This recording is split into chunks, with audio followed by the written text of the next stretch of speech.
अरे साड़ू भैया, यार भैया हम बहुत मुसीबत में हैं का। आज रात दिन तुम्हारे घर में रुक जाई। अरे हमरे घर में यहाँ पुलिस छापा डाले है भैया।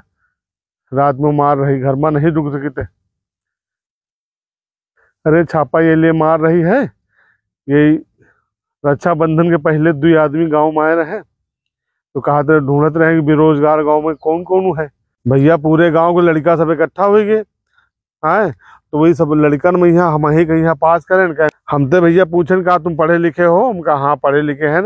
अब हिंदी हिंदी और इंग्लिश हो थोड़ी बहुत लिख लेते थे। तो कहेंगे ठीक है तुम आ जाओ, और पूरे गांव के लड़कन का नहीं हमारा सिलेक्शन में होगा।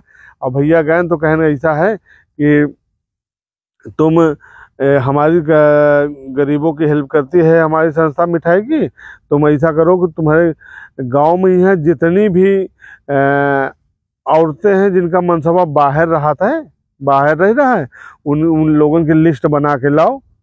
वही लोगों की हेल्प हमारी संस्था कर रही है। जो लोग मतलब बेचारी मेहरिया हियाँ हैं, मनसबा बाहर सारण में है, तो उनका यहाँ जो है मिठाई के डिब्बा दे हैं। तो भैया हम कहा तो बड़ा पुण्य का काम है, अच्छा कर रही है। ऐसे आजकल को दे वाला भैया। तो यार भैया हम उनके लिस्ट बना के दे दिया। वहाँ मिठाई हम दयान। अब भैया वो मिठाई खा के वहाँ मतलब जानो बेहोश हो गए हैं। उनके घर में हो गया चोरी। हाँ चोरी हो गए। तो भैया पकड़े हम जा रहे हैं। अरे वो पता नहीं भैया कहाँ से आ रहे हैं, ऐसे टेंट लगा रहे हैं।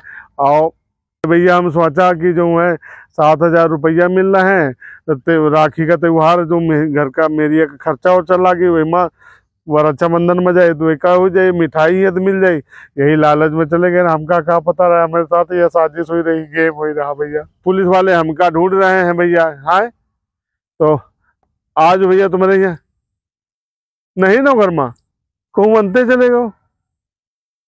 पूरा लड़का बच्चे चित्रकूट चले गो। ठीक भैया देखो रखो, अच्छे जानो पुलिस वाले आ रहे हैं का।